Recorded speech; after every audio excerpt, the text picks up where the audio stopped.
Dawbur, koledzy i koleżanki, witam też innych miłośników przyrody zebranych wokół kanału. Dzisiaj zapolujemy sobie na dzika oraz na drapieżnika.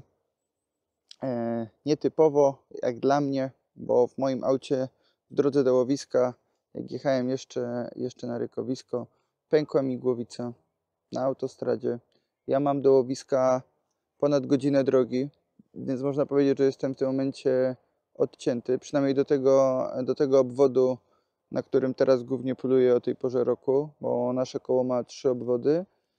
Te dwa są znacznie bliżej, ale no, teraz poluję właśnie tam.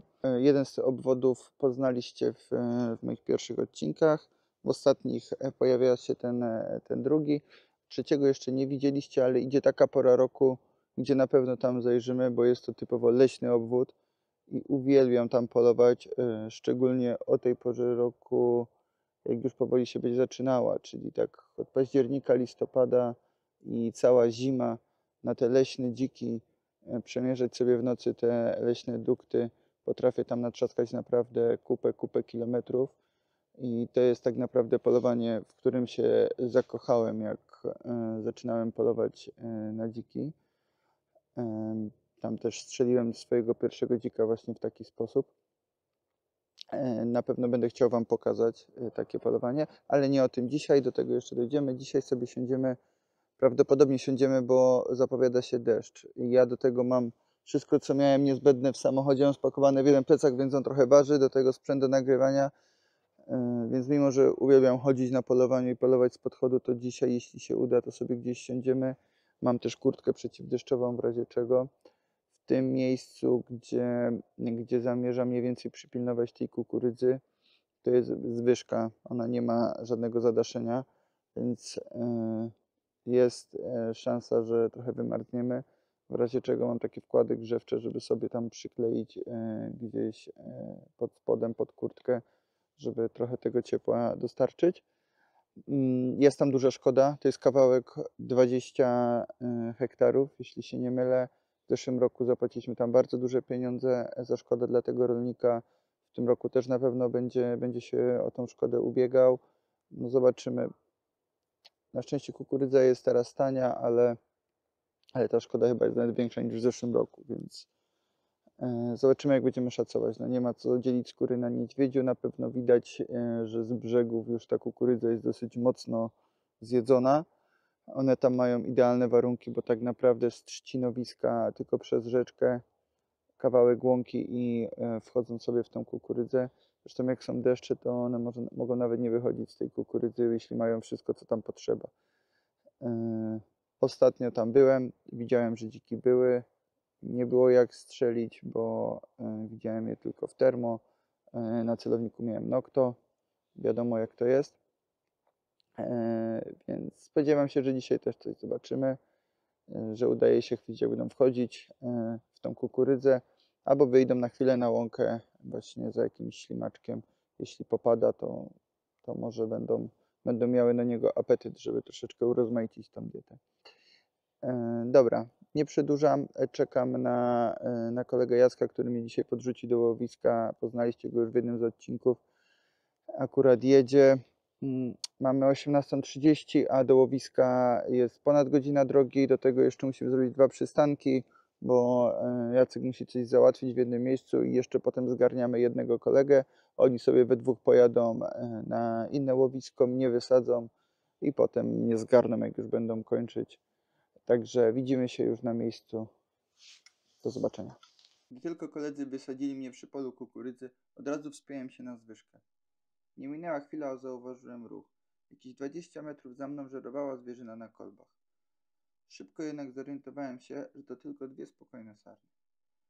W oddali za kukurydzą na łące pasła się chmara jeleni. Usiadłem więc wygodnie i zacząłem czekać.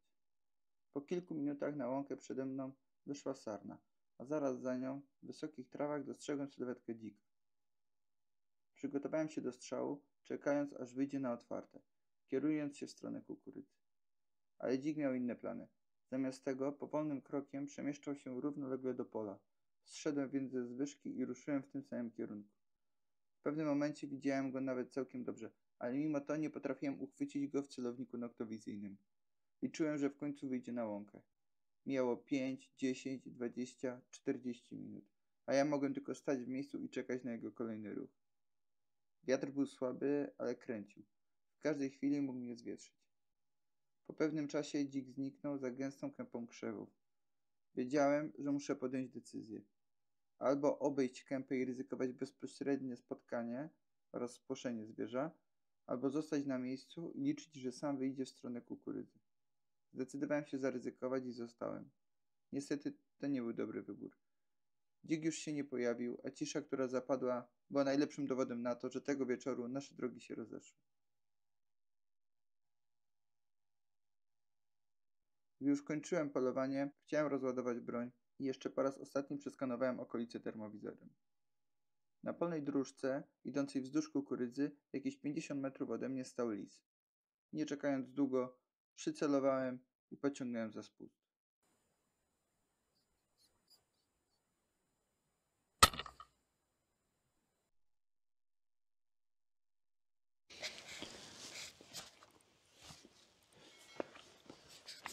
No, słuchajcie, jak sami widzicie, leje jak z cebra.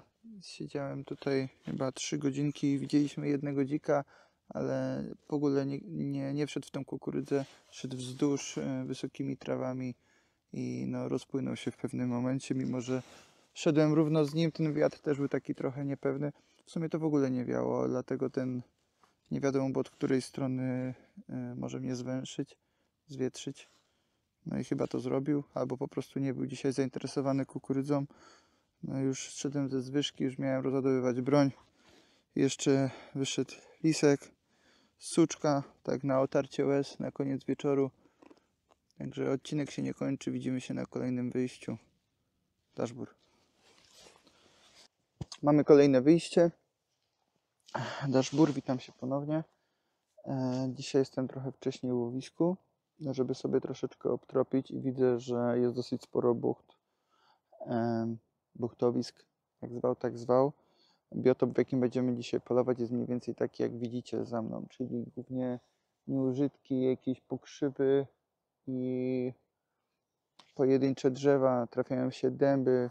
Widziałem też dwa ogromne dęby, tam takie stoją, znać tam dzika. Widać też, że poprzerzucane są takie małe łączki. O, z pól tutaj już nic nie zostało w tym łowisku, bo już jest wszystko pokoszone. Chyba nawet kukurydzy tutaj nie ma, więc sobie pochodzę i porozglądam się właśnie na te łączki, poczekam, może wyjdą. Dzisiaj znów ma padać, więc mam nadzieję, że ten dzik się ruszy, bo teraz chyba 3 dni z rzędu nie padało. Pierwszą część filmu, jaką widzieliście, to nagrywałem w zeszłym tygodniu. Dalej jestem bez samochodu, więc dzisiaj jestem w ogóle w innym obwodzie, w obwodzie bliżej mojego miejsca zamieszkania, więc sobie podjechałem osobówką i jak coś strzelę, to po prostu będę dzwonił po pomoc, albo pojadę i pożyczę od kogoś po prostu samochód. W każdym razie zapraszam Was razem ze mną do łowiska. Jeśli Wam się podoba, zostawcie subki, łapki. Będzie mi bardzo miło, bo fajnie to się wszystko rozwija. Widzę, że ta społeczność się tworzy, taka, która wraca na kanał. Tyle, że chyba 9% z Was tylko subskrybuje kanał. No halo. Zapraszam. Zapraszam do kliknięcia. Te 1000 subskrypcji to jest zawsze taki pierwszy kamień milowy dla każdego kanału, więc będę wdzięczny za wsparcie. A teraz już nie przedłużam, idziemy polować. A jeszcze nie powiedziałem Wam najważniejszego, bo dzisiaj troszeczkę inaczej. Będziemy strzelać z 7 mm, ale broń jak broń. Optyka mamy tutaj Pulsar Thermion XP50 Pro. To jest pożyczony zestaw od kolegi Jacka. On dzisiaj nie poluje, także pozwoliłem sobie, on mi pozwolił pożyczyć, żebyście też mieli jakieś urozmaicenie w tych filmach. Pocelujemy sobie dzisiaj z termo. Też po ostatnim razie, jak ten dzik nam tam wzdłuż tej kukurydzy chodził tymi trawami, go cały czas widzieliśmy w monookularze do obserwacji, a w noktowizorze niestety nie widziałem. Nawet oczko mi się nie błysnęło przez chwilę. Troszkę mnie to poirytowało, bo to prawdopodobnie był dosyć spory dzik. I to jest dzik, na którego nie tylko ja widziałem, widział go też kolega, który tam przesiaduje dosyć często i on właśnie ma taką stałą ścieżkę, ale on też poluje z noktowizorem. I nigdy bardzo cwany dzik nie wskakuje na tą kukurydzę. Ja do końca myślałem, że on przeskoczy przez taki przesmyk, bo on schował mi się za kępą i że on z tej kępy po prostu chce dosyć bezpiecznie to zrobić i w najwęższym miejscu między gęstym a kukurydzą sobie do niej wskoczyć. Ale okazało się, dopiero później się dowiedziałem od innego kolegi, że ten ciąg, którym on idzie, to tam jest jeszcze jedna kukurydza. Poza tym dużym paskiem, o którym Wam mówiłem, jest jeszcze jedna kukurydza i on prawdopodobnie w tamto miejsce ciągnął. Więc zobaczymy, jak odzyskam samochód, bo stoi na warsztacie, to może się tam przejedziemy. Już prawdopodobnie będzie skoszona ta kukurydza, więc też będzie troszeczkę łatwiej. Może wyjdzie na to ściernisko i strzelimy. A jak nie on, to na pewno inne dziki, bo tam dzika znać, słychać. No ale na razie musimy się zadowolić tym co mamy, czyli polujemy w obwodzie, który jest bliżej mnie. Trochę mniej jest w nim zwierzyny, ale ta zwierzyna jak najbardziej też tutaj występuje. Nie ma tu jelenia w tym obwodzie. To jest jedyny z naszych 3 obwodów, w którym nie ma jelenia w ogóle. Ja spotkałem chyba raz w życiu tutaj jelenie. I to jeszcze przy granicy. Typowo jeleniowe obwody to są właśnie te dalej. A tutaj jest po prostu blisko. Blisko są dziki i jest zwierzyna drobna. Bardzo dużo drapieżnika, sarny. Tyle. Także zaczynamy polowanie. Mimo że pewna grupa społeczna próbuje nam wmówić coś innego, ten kadr jest najlepszym dowodem na to, że myśliwy też człowiek i zjeść musi. Po krótkiej przerwie na pyszny myśliwski bigos, myśliwy wrócił do polowania, nie tracąc czasu na spojrzenie w lustro. Słuchajcie, mamy wataszkę dzików. 4 albo 5 sztuk wypatrzyłem. Teraz się troszeczkę schowałem. Są jakieś 150 metrów ode mnie. Spróbuję podejść, bo wiatr delikatnie wieje na mnie. Są takie nieużytki i są takie niskie drzewka. To wzdłuż tych drzew się spróbuję podejść, bo jest dosyć jasna noc, więc będę się trzymał cienia. I chciałbym podejść dosyć blisko, bo strzał albo będę strzelał oczywiście jak dojdzie do sytuacji strzeleckiej, to albo będę musiał strzelać na kark, albo typowo na łopatkę, żeby napęd mu odłączyć, bo to są takie zarośla, że boję się, co to będzie, jak mi pójdzie gdzieś dalej. Więc o spóźnionej komorze raczej mogę zapomnieć. Zazwyczaj właśnie w ten sposób strzelam. No cóż, dobra. Idziemy, zobaczymy w ogóle, czy coś będzie do wybrania z tej wataszki.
Dobra, moi kochani, tak jak widzieliście, mieliśmy wataszkę.